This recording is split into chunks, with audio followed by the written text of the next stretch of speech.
恭请大德圣听，为此法会，急切众生，请传妙法轮，教导我们如何了生脱死离苦得乐，殊真无生。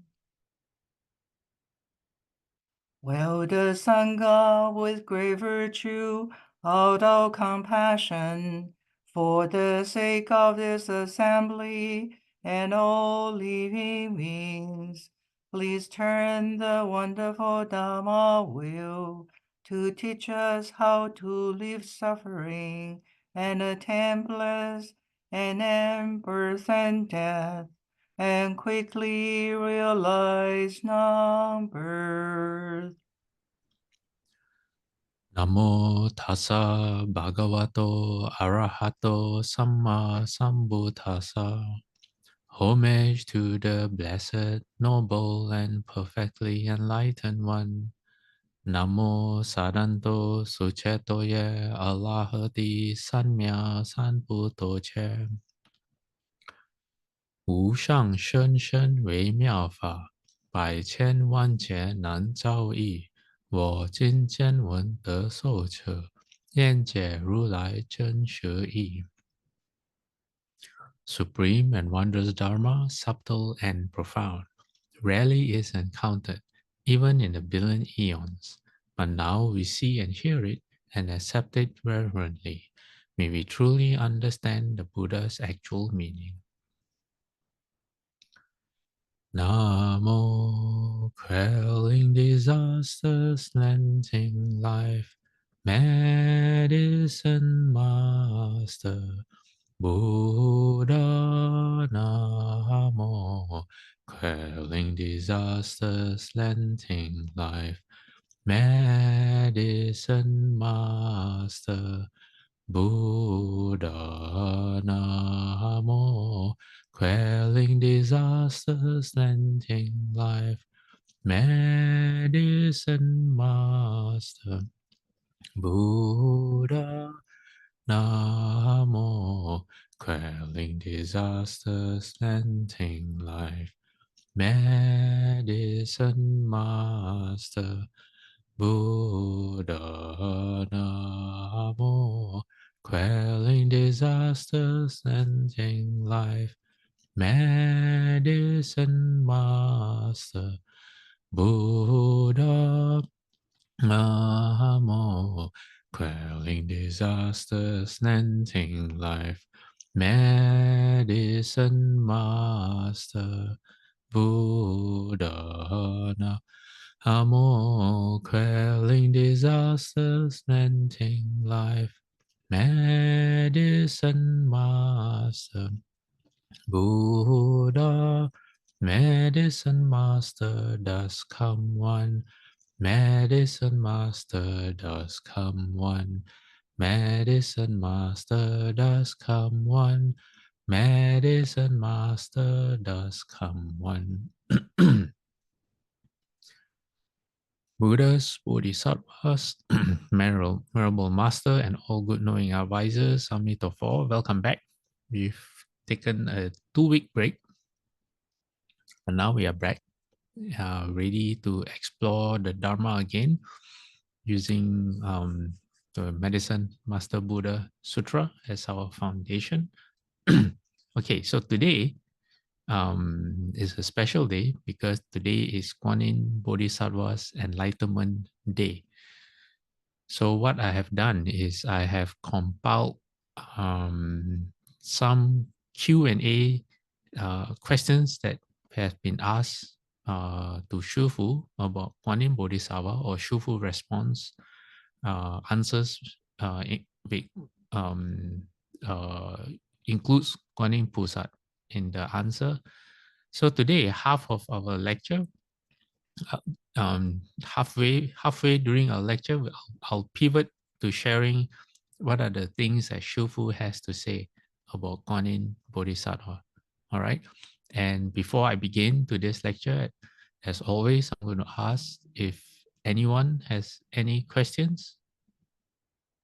You can unmute your microphone, or you can type it into the chat box. Is Ron with us? Let me see. Ron. No, Ron is not with us. Usually Ron will have a question or two. Or let me see. Alec. Is Alec with us? No? Okay. All right. Okay, let me get today's slides. Where are we right now? Okay, maybe let me go back one slide. We are in the sutra itself. This is where we are. There's a part of the sutra that the Buddha talks about playing musical instruments and singing praises. They, meaning us, people like us, should circumambulate clockwise around the Buddha's image. Moreover, they should recall the merit and virtue of that Tathagata's past vows. Which Tathagata or Buddha? Medicine Master Buddha. And the Buddha says, Shakyamuni Buddha says, they should read and recite this sutra, ponder its meaning, and lecture on and explain it. Then they will obtain whatever they seek. Those who seek long life will attain longevity. Those who seek wealth will gain wealth. Those who seek an official position will obtain it. And those who seek a son or daughter will have one.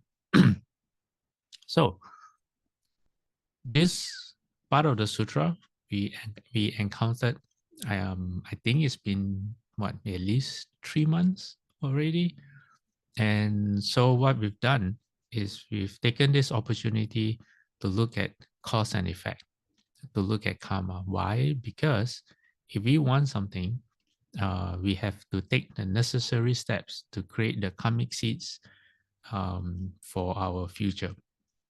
So Mahayana texts, okay, when they say if we play musical instruments and we sing praises, it is very simple. It's on the surface.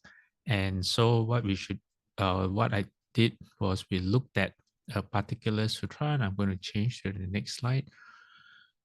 It's known as the Mahakama Vibhanga Sutta, or the Great Exposition of Karma, or Transformation of Karma, depending on who does the translation. The version that I'm using, the Mahayana version in English, is from the Tibetan sutras. It's also, because I found the Tibetan one first in English, I didn't bother to see if the other Mahayana in the Taisho collection had been translated or not. So I just went ahead to use this because there are two versions, the Mahayana version and the Theravada version. The Theravada version is an excellent sutra, but it doesn't contain as much detail as the Mahayana one. Okay, so we've covered quite a lot, all right, on this sutra. After all, it is known, it's not called the Great Exposition or the Great Transformation of Karma for no reason. So now we are at the point, say if you come to a stupa of the Buddha, okay, in our time that you can consider a temple, a monastery, and you offer a bell, okay?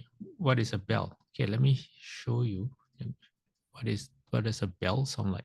Let me just change my audio settings real quick so you can okay, so you can hear every single thing. Okay, this is a bell.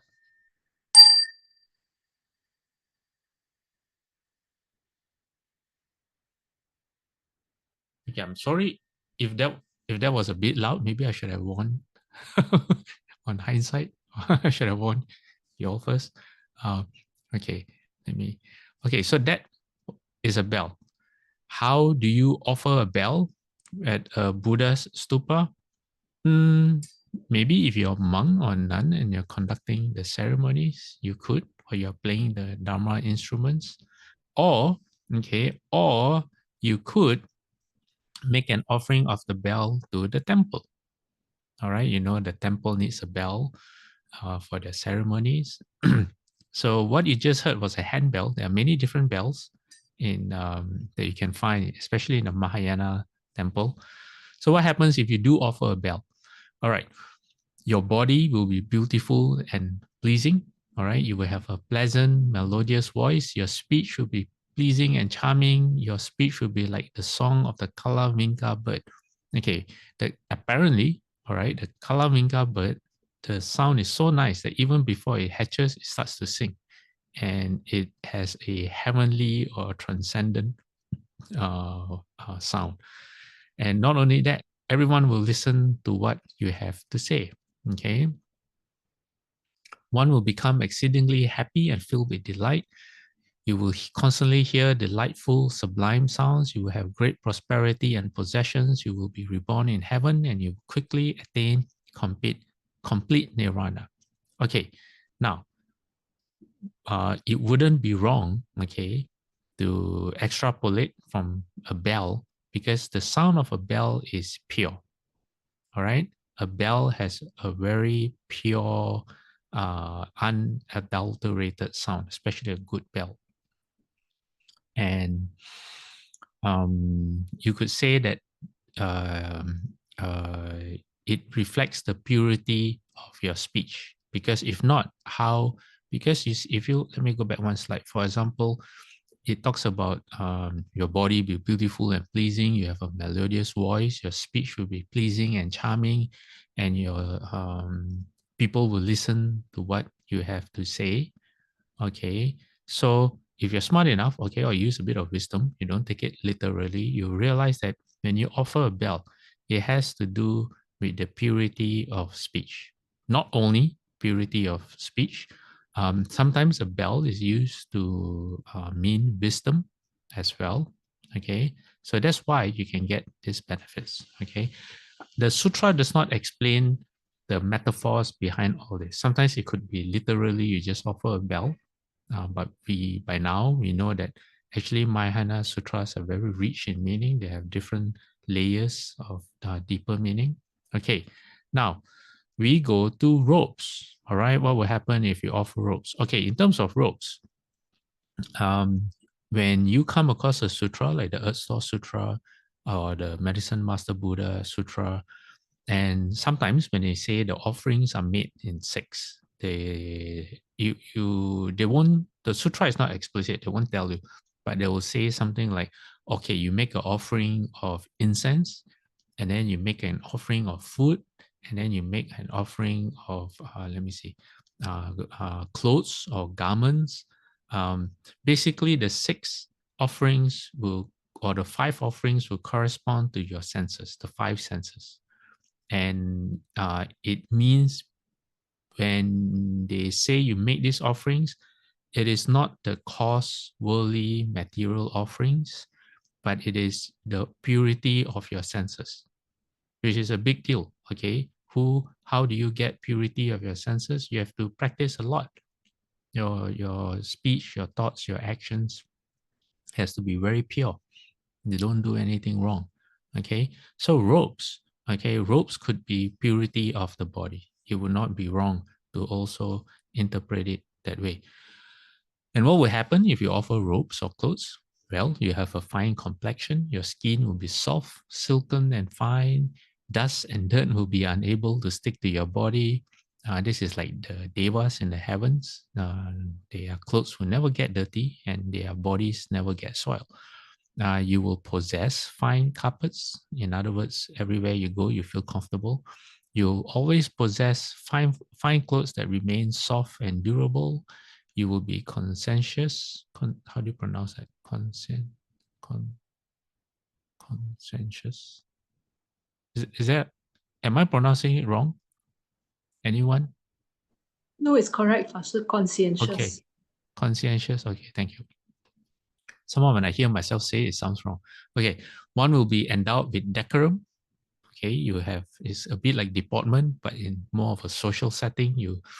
The way you move, the way you hold a glass or something, you're very classy, something like that. One will be delightful to look at. You will obtain anything you want. You have great prosperity and an abundant possessions. You will be reborn in the heaven, and you will quickly obtain nirvana. Okay, now we move on to a flag. Okay, Now, if you offer a flag, sometimes there's this Buddhist flag that people put up at temples. They do that a lot in Tibet. It says one will be like a victory banner in the world. I don't know what that means. I couldn't find what that means. And then one's close friends, family members, paternal relatives, and maternal relatives will show one respect, and one will be revered, venerated, and worshipped by them. One's glory, praise, renown, and good reputation will manifest in all directions. One will have a pleasing body and will be a pleasure to look at and be beautiful. And then in your future lives, you have a long lifespan and one will stay long. One will stay long. Okay. One will have one will become a powerful notability. That means your name carries weight. You will either your family or your personal name. You're not an ordinary family. Oh, 6 and 7 is actually the same. Number 7 is one will be born into a noble family. One will have great prosperity. You'll be born in heaven and you will quickly attain nirvana. Normally, the formula goes 9 and 10 is usually the same. Okay, now we're going to look at something that all of you have probably done before, right? Which is offering of flowers. Okay, a flower of flowers. Okay, one will become like a flower in the world. I don't know what that means too. Sometimes these sutras can be a bit cryptic. Your sense of smell will never deteriorate. Your body will be purified and emit fragrance. Your power of expression will be purified. You will be able to spread the strength to uphold moral discipline in all directions, just like the fragrance goes in all directions. And then earth deities, these are spirits on the earth realm. Sometimes they're called earth Bhumi Devas, that means Devas of the earth rather than Devas of the heavens, will gather and surround one, and one will attract all beings. One will obtain all attractive and desired qualities. You will have great prosperity and profit, and then 9 and 10 is the same. You will be reborn in heaven, and you will attain complete nirvana. Okay, flowers. All right. Flowers usually refers to the speaking of Dharma. In Theravada, when you offer flowers, it also has the additional meaning of impermanence. But in the Mahayana Sutras, flowers usually mean acquiring wisdom by studying or by speaking the Dharma. Okay, now let me see. I have a story. Let me see.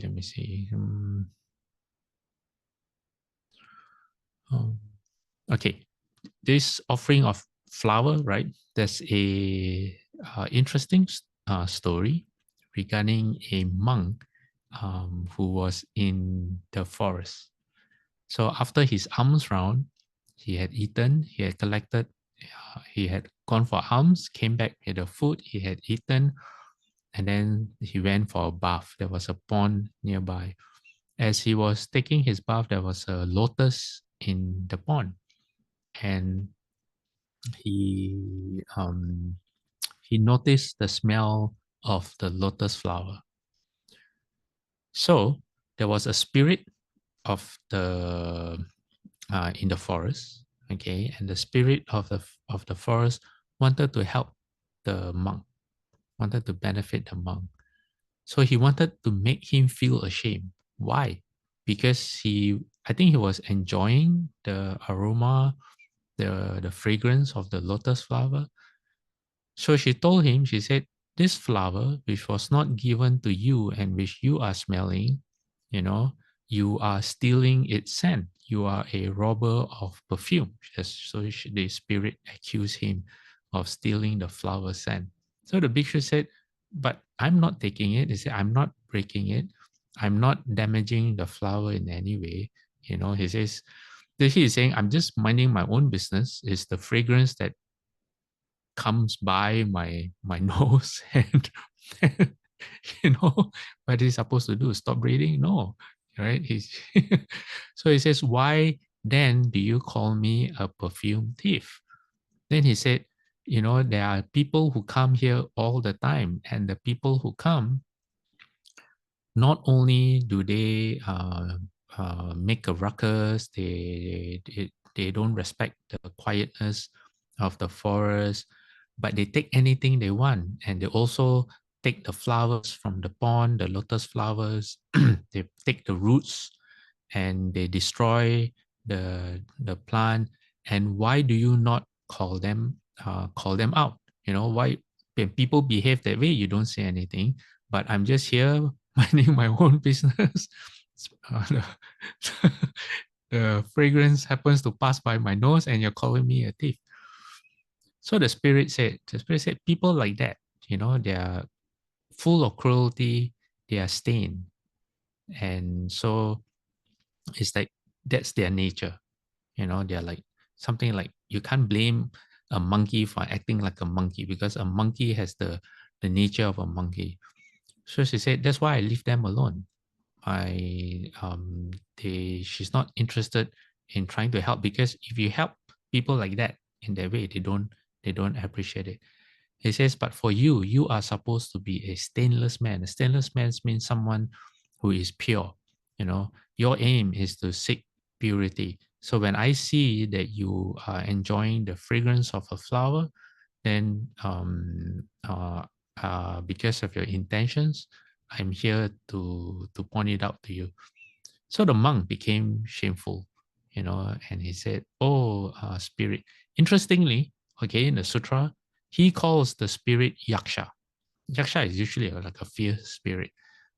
Anyway, so he says, oh, yaksha, you recognize me and you have compassion for me. So he says, thank you. And then he says, if you see me acting out of line again, I beg that you will please tell me. And then the spirit said, how you behave is your responsibility. He says, you alone, O Bhikshu, must know how you must behave to attain a good destiny. Yeah.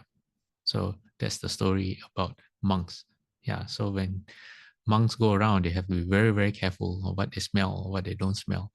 Okay, now there you go. So number 6, you see on the screen, earth deities, Bhumi Devas, will gather and surround one, and one will attract all beings. And sometimes they scold you, not scold you, they try to help you. Okay, now what happens when you offer more than a flower? You offer a garland. If you go to a Hindu temple, they have beautiful garlands made of flowers. Your physical body will become fragrant, okay, just like a garland of flowers. Your body will always be fragrant, never smell bad. Your body will be purified. The fine fragrance of your moral discipline will pervade the cardinal and intermediate directions. That means the 10 directions. You could say that you could interpret this. Let me see, maybe 1, 2. The first way you can interpret is that to the spirits, especially the devas, we smell really bad. Humans smell really bad. Just like if you ever go to a farm, or zoo, you realize how bad animals can smell. Or you have pets. Some pets like dogs, if you don't wash them on a regular basis, you quick, not just, so pets will smell. So we smell, okay? We smell terrible to the devas. But if you have virtuous, if your character is virtuous, if you follow the precepts and you do it well, and you have respect and consideration and loving kindness and compassion for all living beings, then it is said that the Buddha said that this kind of fragrance actually goes against the wind. So even if the wind is blowing in one way, the fragrance of your virtue can go against the wind. And because of that, devas love to, or I want to say love, they really feel happy being next to you. Yep, that's how it goes. Okay, one will always be adorned, okay, just like a flower. One's entourage, that means your people who follow you, either your servants or if you're a monk, your retinue, or if you're a king, your followers will be undivided and in harmony. You'll be appealing to everyone. You have vast resources and possessions, and 9 and 10 born in heaven and quickly attain nirvana. Okay. Now, what if you offer a light or a lamp? Okay, nowadays in modern times, we have LED lights or lamps, and you also have the electronic candle. It looks like a candle. It can flicker. You don't look at it directly. You think it's a candle. It can be a lot safer than an actual lamp, especially if you have pets in the house. You know, they can run around and knock over actual flame. Okay, anyway, one will become like a lamp in the world. Okay, this one I'm fairly confident in deciphering it, as you will show people the way of wisdom. That's what a lamp does. A lamp is brightness. So when we talk about offering a light or a lamp, physically, outwardly, that's what you're doing with your body, but inwardly, all right, you have to go back and study and ponder on the sutras. All right. Number two, your eyes will be completely purified. There you go. How do you investigate sutras? With your eyes, right? Number three, one will become clairvoyant. Clairvoyant. Number four, you have wisdom to discriminate between virtuous and non-virtuous qualities. You know what is good, what is no good. There's a sutra called Two Kinds of Thought. And in this sutra, basically the Buddha is talking about merit. The Buddha says when he was meditating, he decided to distinguish between two kinds of thought. One kind of thought is based on, based on renunciation, that means giving up of attachments, based on loving kindness, and based on compassion. And when he found that his thoughts, when he had thoughts based on that, it was conducive to his meditation. And then the second kind of thought is the opposite kind, thoughts based on desire, thoughts based on hatred and anger. And those were not conducive to his meditation. So you will have the wisdom to realize that. When I say realize that, you see it within yourself. You see how a unwholesome thought, speech, or action comes back and harms yourself or the people around you, and you willingly stop. So that's where the precepts or precepted behavior becomes second nature to you. You want to follow. You don't feel as if you are being asked or you're being forced to follow precepted behavior. Okay, number five. Ignorance and the darkness or mental obscuration will be cleared away. That means your thoughts will be out of field. You will not be filled with ignorance, and also this probably includes the hindrances of your unwholesome karma, because when we have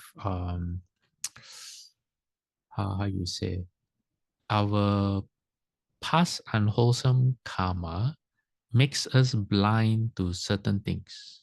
For example, like scams. People get scammed. It's not because they're stupid. If another person gets scammed, they can tell, oh, this is a scam. But when it happens to them, they have, it's kind of like their mind is obscured and they believe in it, you know, whereas everyone around them can see that it's obviously a scam. It's not that they lack judgment. You could say they lack judgment, but it's a result of their past karma. So these are mental obscurations. All right. Another form of mental obscuration is why some people fall in love with each other, but not with anyone else. You know, same principle. Okay. Number six, one will obtain the light of wisdom and knowledge. Number seven, even while wandering in samsara, that's where we are, one will not be intoxicated by its darkness. So, okay, so you don't get misled by all the, how to say, things that you should not be doing, because it will cause you to suffer in the future. Number eight, one will have great prosperity and possessions. 8, 9, and 10 seems to be the standard formula for all this. Okay, now it's 10 o'clock. Okay, Alec is here. Alec, what have you shared with us? Ashami Tofu. I just shared the two kinds of thought. Oh, yes, Sutta. that's exactly what I was referring to. Okay, this is it. Thank you, Alex. This is it. The Buddha is MN19. Okay, the I can't pronounce it. Mahanikaya, Mahamagi. Okay, MN19. All right. The sutta is known as the two kinds of thought. And the Buddha says, he says, mendicants, before my awakening, when I was still unawakened, so this was before he became the Buddha, he says, why don't I meditate by continually dividing my thoughts into two classes? That means the Buddha was paying attention to what was going on in his mind. He says, so I assign sensual, malicious, and cruel thoughts to one class, and I assign thoughts of renunciation, goodwill, and harmlessness. Harmlessness here means compassion to the second class. Okay, so I got it right. Good. I'm very happy. Then it says, then as I meditated, all right, a sensual thought arose or would arise. And it says, I understood this sensual thought has arisen in me. It leads to hurting myself, hurting others, and hurting both. Okay, what is that? Well, thinking about something that you don't have, but you want, for example, okay, that's going to block your meditation. Or thinking about something that you have lost and you can't get back, things like that, all right? So the Buddha says it blocks wisdom, is on the side of distress, and it doesn't lead to extinguishment. That means to nirvana. So this is the sutra that I was referring to. So the Buddha talks about sensual thought, and it talks about malicious thought. That means thoughts of harming others or cruel thought. Then this is very important here. He says, whatever a mendicant, or all of us, okay, not just a mendicant, mendicant means monk, frequently thinks about and considers becomes their heart's inclination. All right, so we have transference, we have vows in Mahayana. What is that? Is exactly this sentence. All right, so the Buddha says, if they often think about and consider sensual thoughts, they've given up the thought of renunciation to cultivate sensual thought. Yeah. So it says their mind inclines to sensual thoughts. So that's the nature of the mind, the habit. So this is where precepts come in. Precepts help us guide the thoughts in our mind. Okay, so the Buddha used a simile. Says, suppose it's the last month of the rainy season in autumn, when the crops grow closely together, and a cowherd must take care of the cattle. He would tap and poke them with his staff on this side and that to keep them in check. Why is that? For he sees that if they wander into the crops, he could be executed, imprisoned, fined, or condemned. So when farmers are farming and the crops are ready to be harvested, I guess that's in autumn, I think, right? Anyway, I don't know, I'm not a farmer, but if you are a cow herder, all right, you be very, very careful not to let your cows go and eat other people, the result of the farmer's hard work. Why? You could be executed, imprisoned, or condemned. So that's how the Buddha viewed the malicious thoughts. Then we don't have to go through this. The Buddha says when it comes to thoughts of renunciation, okay, and goodwill or loving, goodwill means loving kindness, okay, and harmlessness. It says it nourishes wisdom, is on the side of freedom from distress, and it leads to extinguishment or nirvana. So this formula that the Buddha has when the Buddha meditates, it should be the way we look at ourselves the whole time, not just during meditation. Okay, but when we're sitting, walking, standing, or lying down, these are the four deportments, we should always be aware of our thoughts in this way. All right, and don't forget this very important sentence. The Buddha says, whatever a mendicant or a person frequently thinks about and considers becomes their heart's inclination.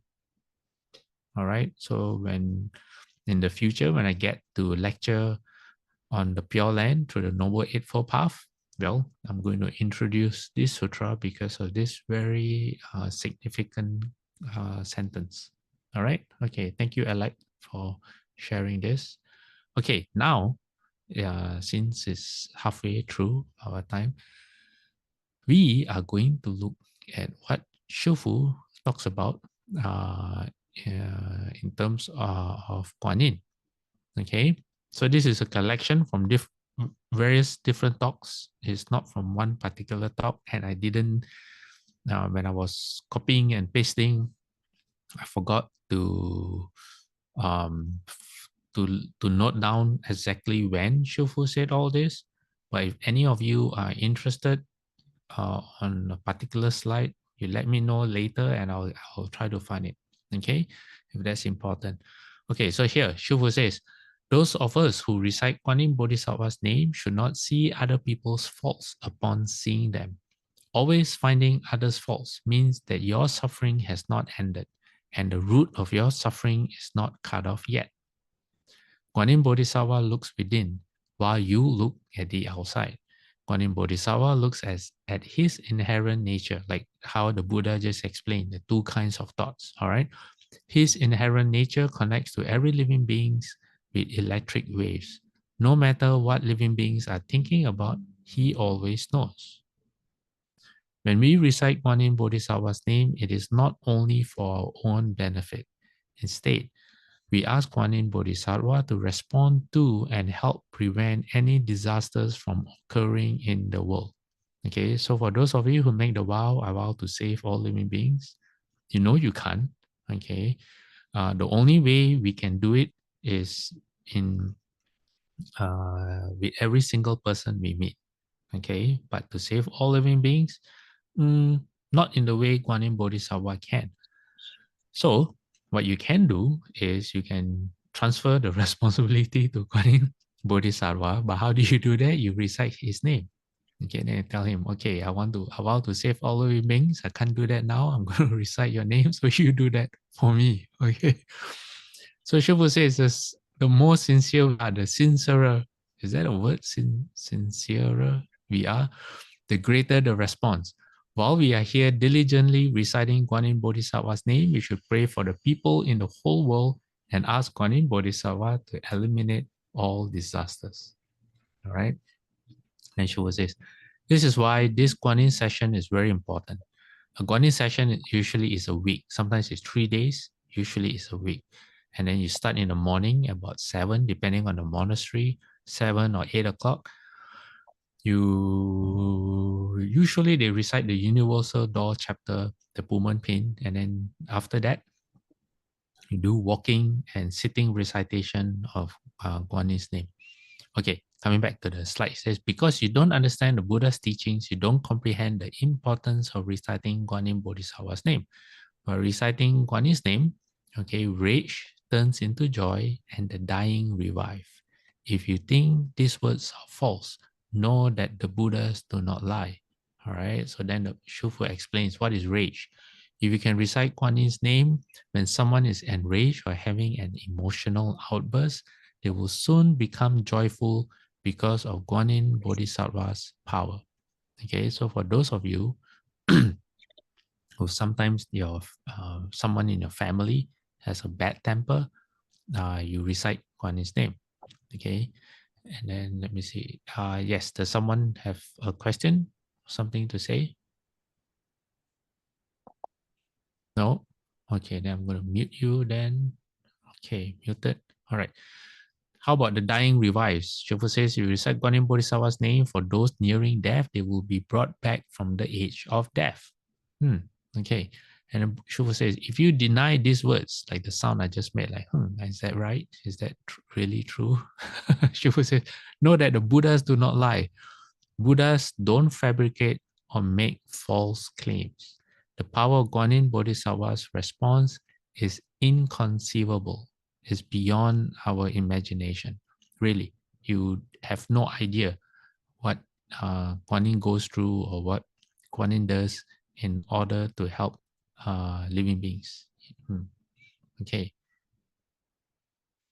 Now, Shifu says, today I'll impart to all of you a secret of success. All right. What is it? She says, it's just that at any time of critical urgency, we must keep our cool and not get tense. We must put aside life and death, and with complete focus recite the name of Guan Yin Bodhisattva, so that we will definitely avert the disaster and get through the crisis. All right. So it's not easy to be able to do that. What makes it easier or more achievable is reciting all the time.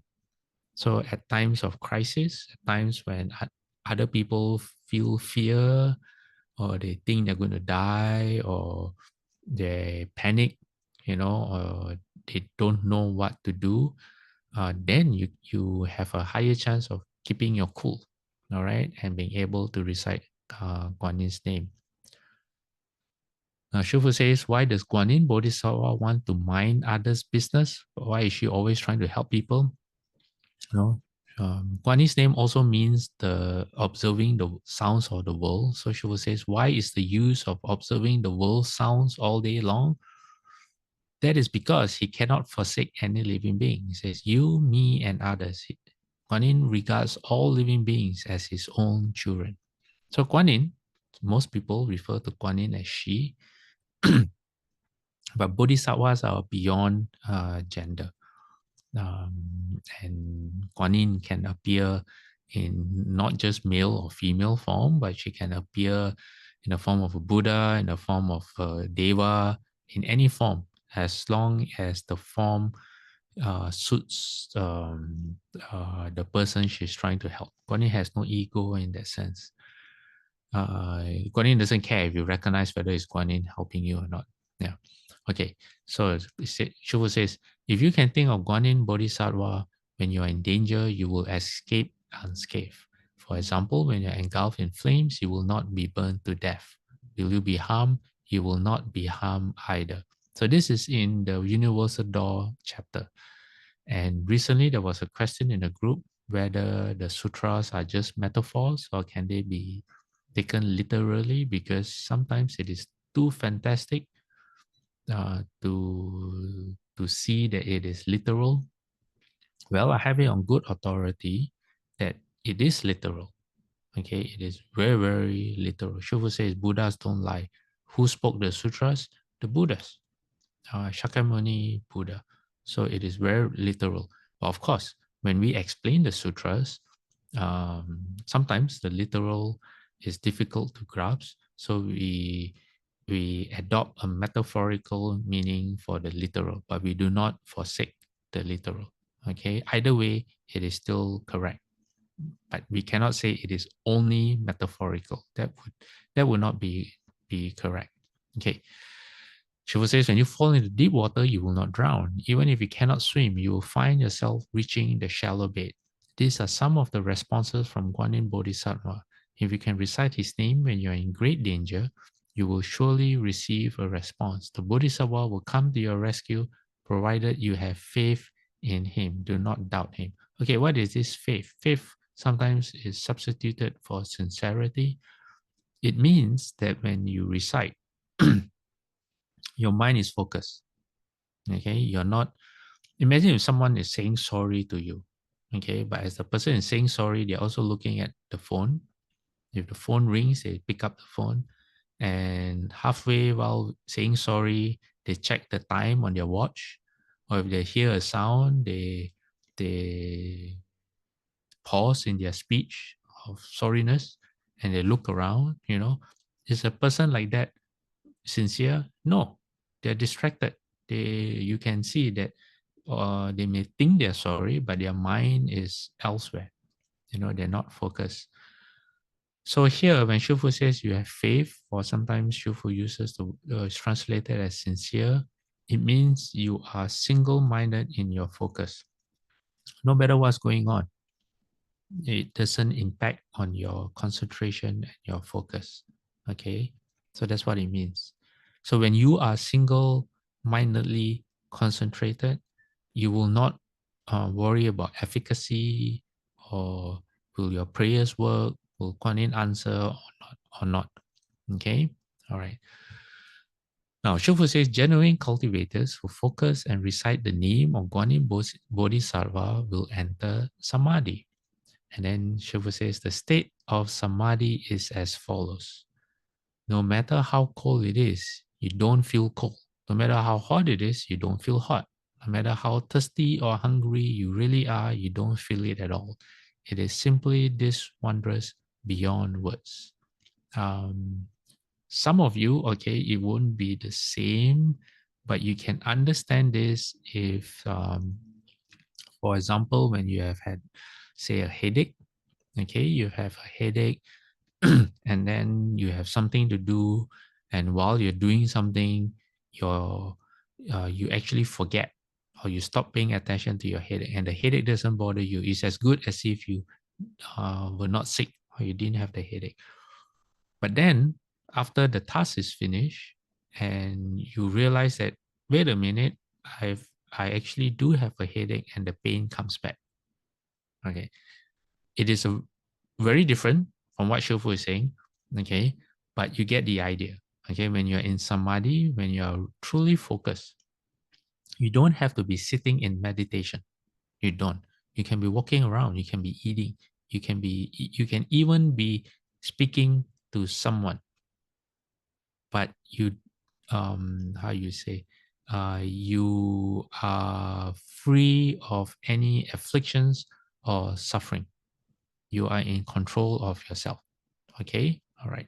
Sometimes it is described in Chan or Zen as the eyes see, but the ears hear but do not listen. You know, that kind of talk. Yeah, something like that. Okay. Now we go to some Q&A. All right. Someone asks, says, why am I still bedridden for such a long time, even though I've done lots of good deeds? Will the Venerable Master please bless me? And Shiva says, just recite Guan Yin Bodhisattva's name and then you will recover. All right. Now, next question. Reciting the name of Guan Yin, the Great Compassion Mantra, and the chapter on the practices and vows of Samantabhadra Bodhisattva in the Avatamsaka Sutra, can one be reborn in the land of ultimate bliss? Now, this is a very popular question. Some will say, if I recite Om Mani Padme Hum, because usually people think that to be reborn in Amitabha's pure land, you have to recite Amitabha's name. And so the question is, can I recite the Great Compassion Mantra, the Tape Cho? Some people ask, can I recite the Shurangama Mantra? Can I recite Guan Yin's name? And Shiva says yes. And Shiva specifically says the chapter on the practices and vows of Samantabhadra Bodhisattva is returning to the land of ultimate bliss. Okay, now what, in case you are wondering, what is this? Okay, I do have a slide somewhere. Hold on, let me see. Here. Okay. There are 10 conducts and vows of Samantabhadra Bodhisattva from the Avatamsaka Sutra. First is to revere all Buddhas. Second is to proclaim the praises of the Buddha. The third is to extensively practice the making of offerings. Number 4 is to repent of karmic obstacles. Number 5 is to rejoice in others' merit. If you come to the temple, we actually sing this. Yeah. The 6 is to request the turning of the Dharma wheel. Number 7 is to request the Buddhas to remain in the world. The 8 is to always follow the Buddha's course of training or the Buddha's Dharma. Number 9 is to constantly accord with beings. That means not to make any being upset. Don't go and fight, argue with them. Don't try to take advantage of living beings or try to seek advantage from them. Number 10 is to universally dedicate all merit. Okay. Now, if you observe what goes on in the temple, okay, say you go to a Mahayana temple on a weekend when it's kind of like open house where people gather and you join in the ceremonies and all that, you will realize that this conduct and vows of Samantabhadra Bodhisattva is actually what we do in the temple on a daily basis. We do. Maybe not, let me see, maybe not number 7, okay, but by practicing, by upholding the precepts, by studying the sutras, indirectly we are achieving number 7. Okay, Actually, that is what number 7 actually means. Yeah, because even if the Buddha is around and you do not practice the Dharma, what's the point of having the Buddhas around? Yeah. So if you look at the daily schedule of a monastic, this is what we do. Number 1 to number 10. Okay. All right. Now let me find the slide that we just came from before this. Where's it? Q&A. Maybe it is. Yes, this was the slide. Okay, moving on. Question. Should I focus on reciting Amitabha Buddha's name, Guan Yin Bodhisattva's name, or both? She would say if you enjoy reciting Guan Yin's name, then Guan Yin has an affinity with you. If you have a preference for reciting Amitabha Buddha's name, then Amitabha Buddha will take you with him. Reciting either is better than none. My only concern is that you might forget about Guan Yin Bodhisattva and Amitabha Buddha after reciting for some time. Okay. Oh, okay. Sorry. This is not the end of it. There's 2 parts. This is the second part. So Shifu says, in my opinion, Bodhisattvas have nothing much to do or ado. So they come up with tasks to keep living beings busy. So, all these practices.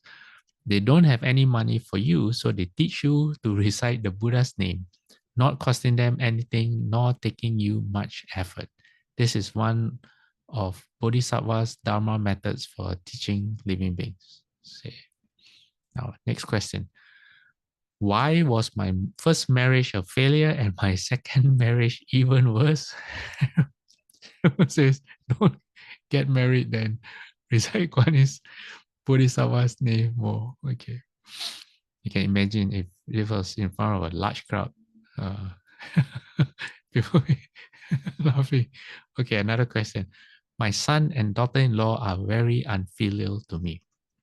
Master, please teach me what I should do. Okay, this is very, very important.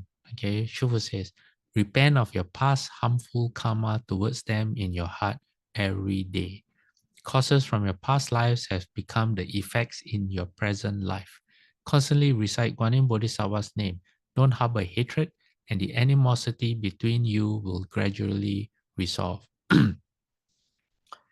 Usually, okay, we look at other people's faults. And because we don't remember what we've done, it is very hard to take responsibility for what's going on.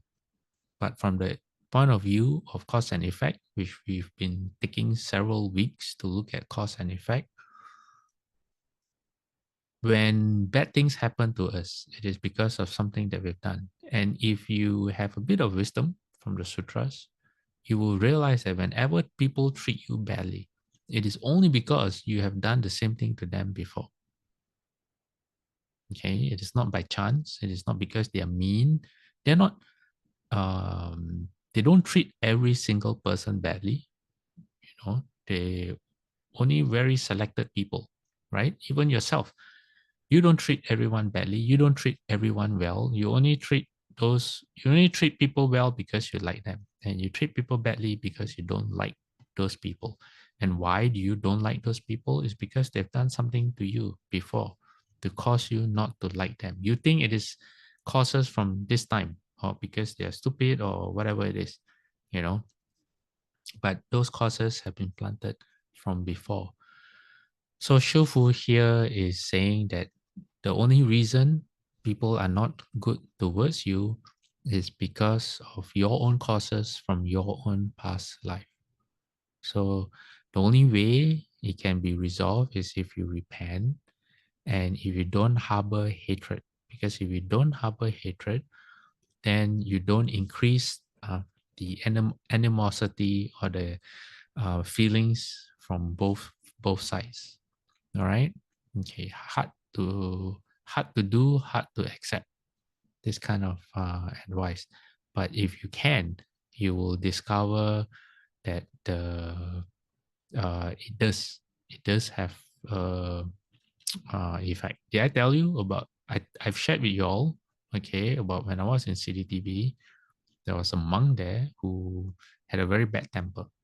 Okay, and this monk would for a while this monk would always point out my mistakes, and it was very, very hard for me to accept. Very, very hard. In my heart, I was full of anger and resentment against this monk. If this monk had, if the next day he was no longer at CDTV, oh, I would have been so happy. And during that time, I was a novice monk, so you can't do anything as a novice monk. You're worse than a slave. You can't fight back. You will give a dirty look then to that monk, then he will just make your life more miserable. So what happened was, as a novice monk, you have to follow the schedule. You cannot escape from the schedule. Even as monks, you have to follow the schedule. So every day after lunch, it would be the Great Compassion Repentance, the Tape Chan, at 12:45 in the Buddha Hall, 12:30, 12:45. And there's a lot of bowing in the ceremony. And one day I walked in the Buddha Hall feeling a lot of anger and resentment against this monk. And I'm worshipful saying that, oh, if there's someone who's giving you a lot of grief, you can bow to them.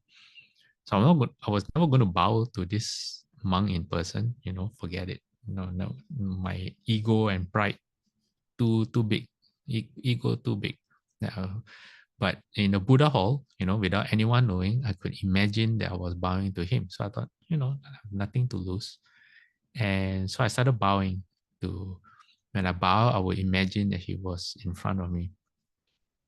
And it worked. It really took away my anger and resentment towards this monk. And after a while, he stopped being mean to me. Yeah, I did not pay enough attention.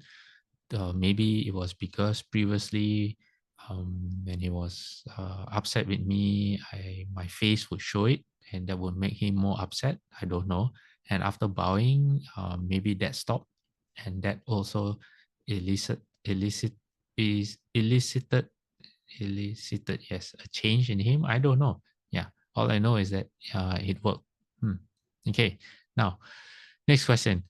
The image of Guan Yin Bodhisattva that I worship at home faces a large pillar. Is that inauspicious? Now, this, some of you might be laughing, but it is a valid question for a lot of people.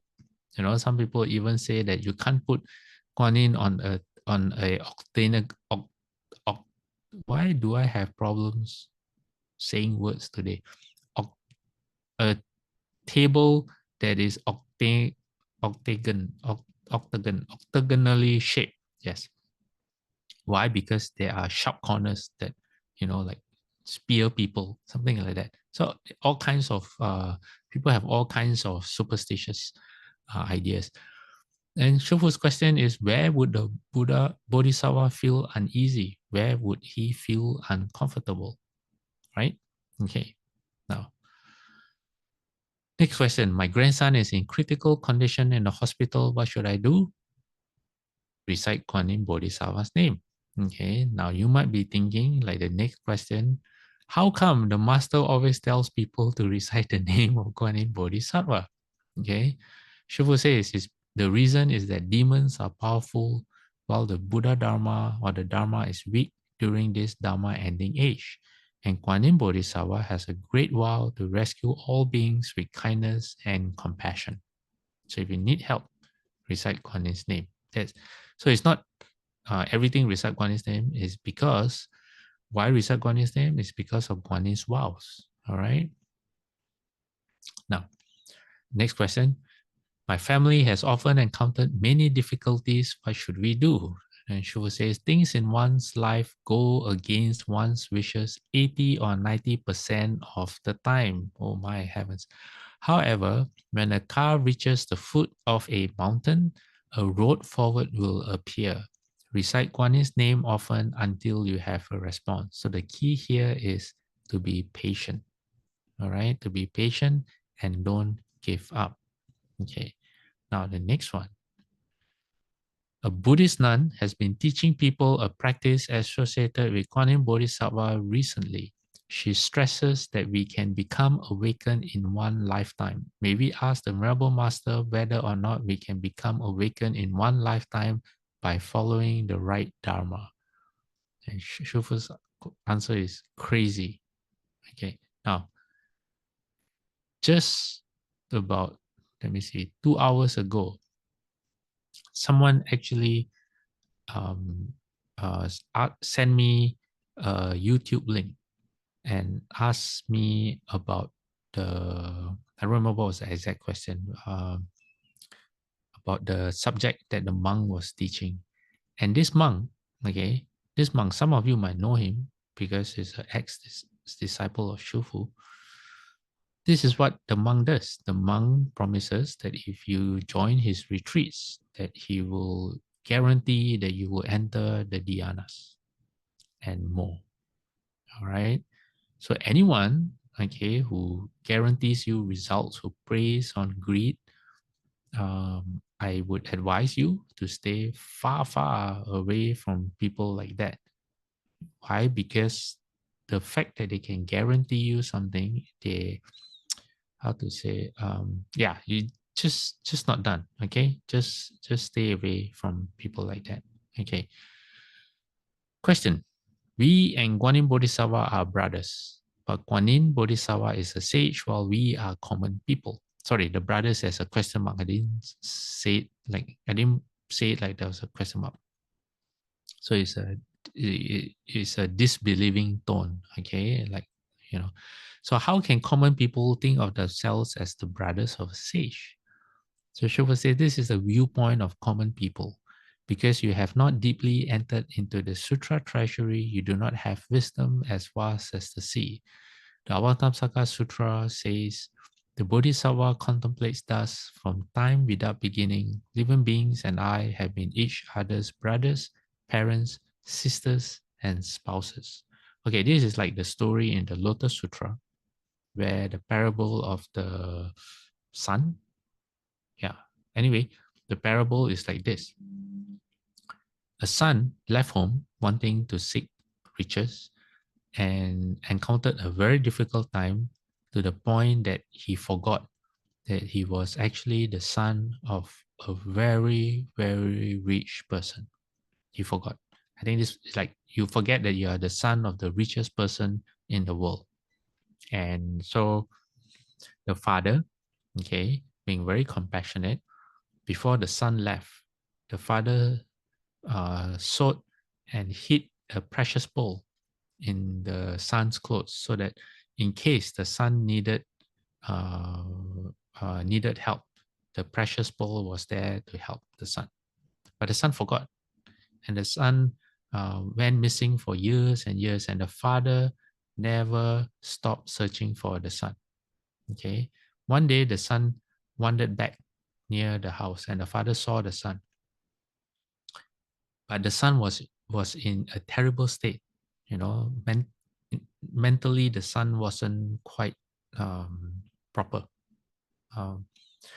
And the father wanted to talk to the son, but the son was very scared. Why? Because the father, one of the richest people on earth, with the bodyguards and all that, was very, very scary. And so the father had to devise a plan where the people helping the father had to disguise themselves as beggars or as people doing menial labor. And they offered the son, in order to get the son off the streets, they offered the son a job. But the job was a very lowly job, which was to shovel the dung in the stables. Why? Because the son felt so, the son's opinion of himself was so low that any other job the son would not be able to accept. But a job like that, the son felt comfortable, like it was more of his station. So the father was very patient. Slowly, day by day, month by month, year by year, guided the son, let the son gain some confidence in doing a good job. He promoted the son slowly, until he promoted the son to be in control of his finances. And then when he felt that the son was ready, in front of the king and all the ministers of the land, he revealed that that he was actually the heir to all that he had, because he was the son. So that parable, the father is the Buddha. Okay, we are the son. We have strayed so far, we have forgotten our nature, that sometimes when the Buddha tries to help us, or the Bodhisattva tries to help us, we feel as if we are not worthy.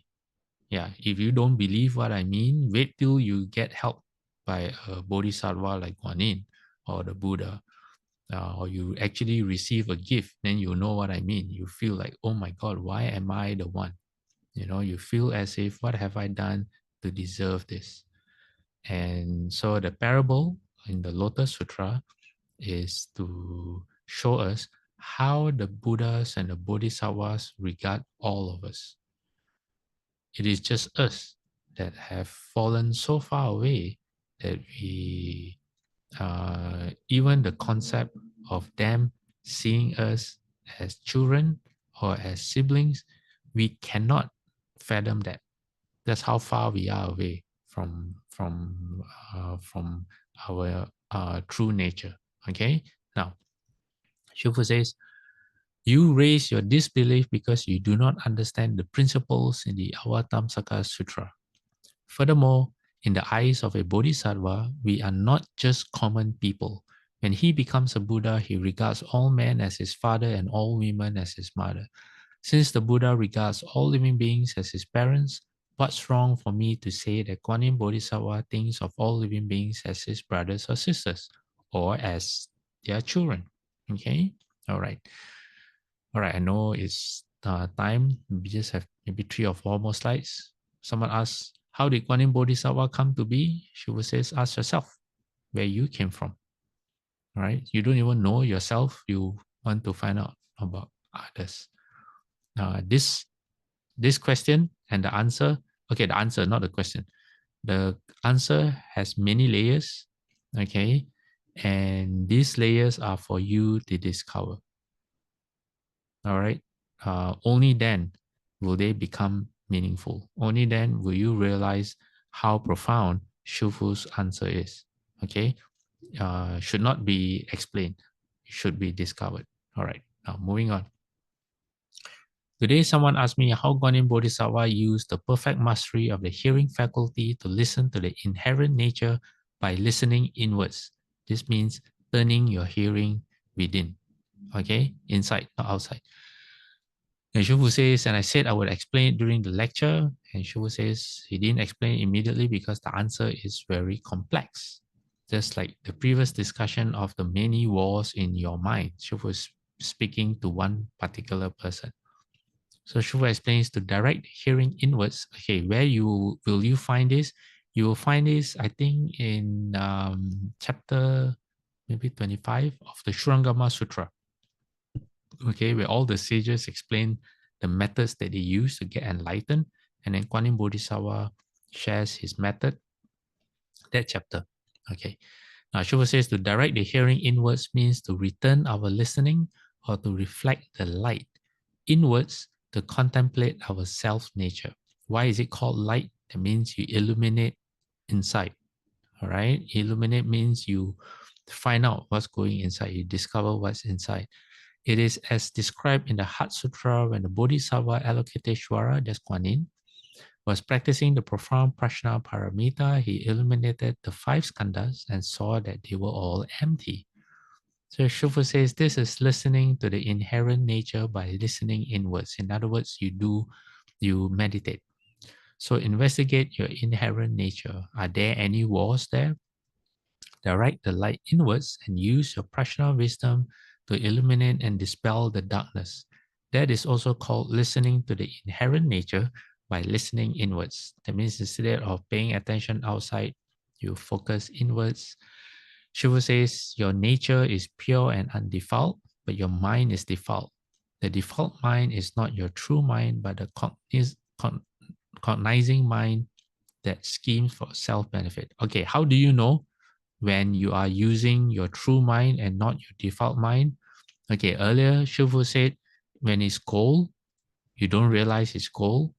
Okay, or when I said when you have a headache and you don't realize you have a headache, or when you're sick, it doesn't bother you. That's when, okay, when you're in that state, then you know it's a true mind. Okay, all right. Shifu says the mind tends to misbehave like a monkey jumping up and down all the time. Our minds are just like that. To reverse one's hearing, to listen to the inherent nature is to watch this mind and one's nature. You need to return your mind to the true nature. The nature does not move. It is the mind that moves. The nature is still, and amidst the ultimate stillness, the light of wisdom shines through. Okay, what does it feel like? The noise stops. Your noise, the noise in your head, you don't realize there's a noise in your head.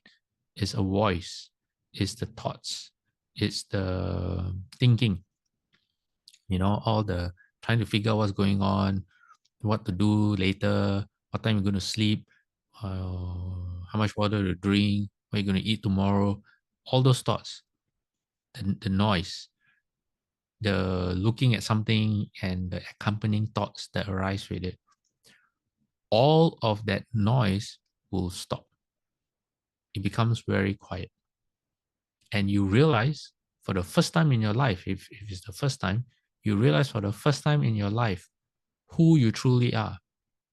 You will not, how you say, you will never feel more like yourself at that moment or during those moments. That's how you know when it's your true mind. It is unmistakable. Okay, this is the last slide, I promise. Zhu says, the light of wisdom manifests when your stillness reaches its ultimate point. Merely turning your hearing around until the light of wisdom shines through, and then the nature realizes the supreme way. And don't ask me questions when you see this happen, that happened. Is Shifu referring to that? All I can tell you is when it happens, you will have no questions. Okay, because the noise stops. You will know for yourself. So Shifu says this is Guan Yin Bodhisattva's skill of reflecting the light inwards, which is to seek within oneself. Reflect within your inherent nature and see if there's any greed, hatred, or delusion. These are known as the three poisons. If you have them, they are the three poisons. If you don't, then they have been transformed into precepts, samadhi, and wisdom, the three non-outflow studies. Non-outflow here means you stop accumulating karmic seeds, karma. This is the general meaning of to reverse one's hearing, to listen to the inherent nature. Okay, all right, so that's the end. Do we have any questions or anything anyone wants to bring up?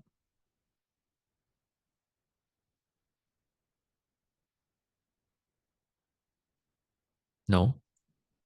No one? Okay, well, let me ask, does anyone remember which transference we made the last time? Did we do the Ayagiri one or did we do our normal one? Anyone remember?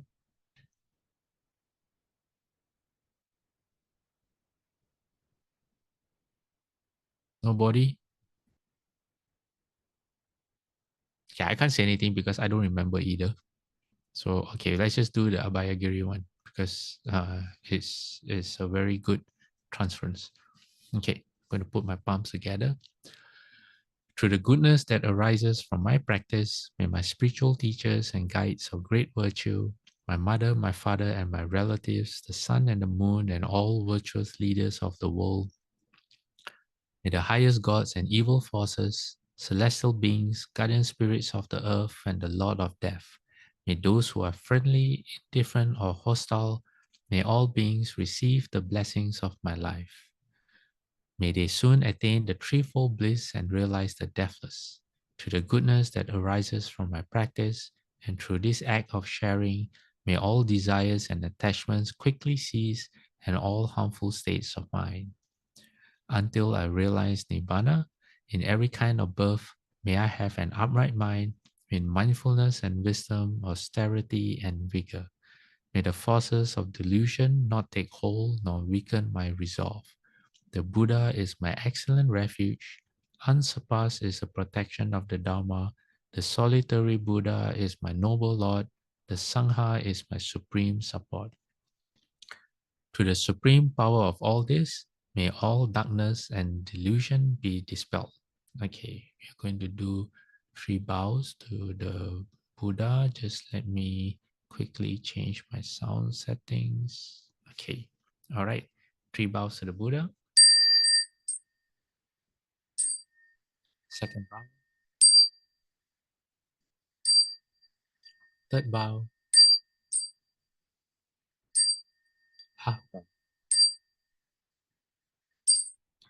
Bowing respect to the Venerable Master. Second bow. Third bow. Half bow. Okay, Amitabha everyone. Glad to see so many of you joining us today, and we'll see you all next week. Okay, all right. Thank you, Amitabha. Master.